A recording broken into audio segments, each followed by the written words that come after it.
Bonjour. C'est un nouveau coup dur. Après le casse du siècle, après les polémiques sur la sécurité, on apprend qu'une fuite d'eau a endommagé plusieurs centaines d'ouvrages, 300 à 400 documents du département des antiquités égyptiennes.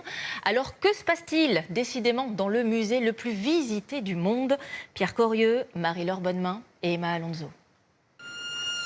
L'incident a eu lieu dans la bibliothèque des antiquités égyptiennes.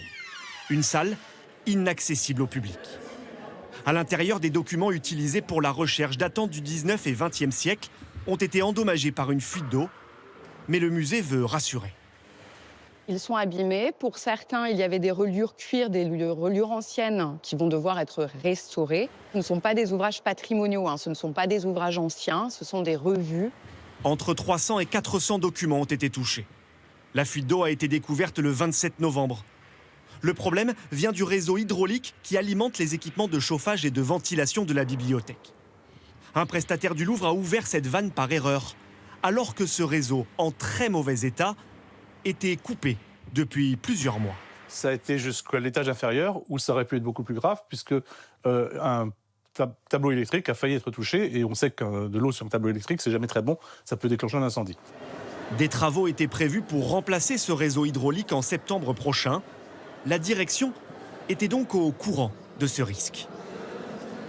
C'était quelque chose de connu, oui, qui date. Ça met aussi en colère l'ensemble du personnel régulièrement, des alertes qui sont données et des réponses qui ne viennent pas. Les incidents s'enchaînent dans le plus grand musée du monde. Cambriolage spectaculaire le 19 octobre. Fermeture d'une galerie le mois dernier à cause d'un problème de structure. Et fuite d'eau à répétition. Oui, je ne m'attendais pas à ce qu'il y ait autant de soucis, en fait. Surtout en si peu de temps. C'est quand même un endroit sublime, donc bien sûr qu'il faut agir. On ne peut pas laisser les choses comme ça déliter. Les plafonds s'effondrer, non, c'est pas possible.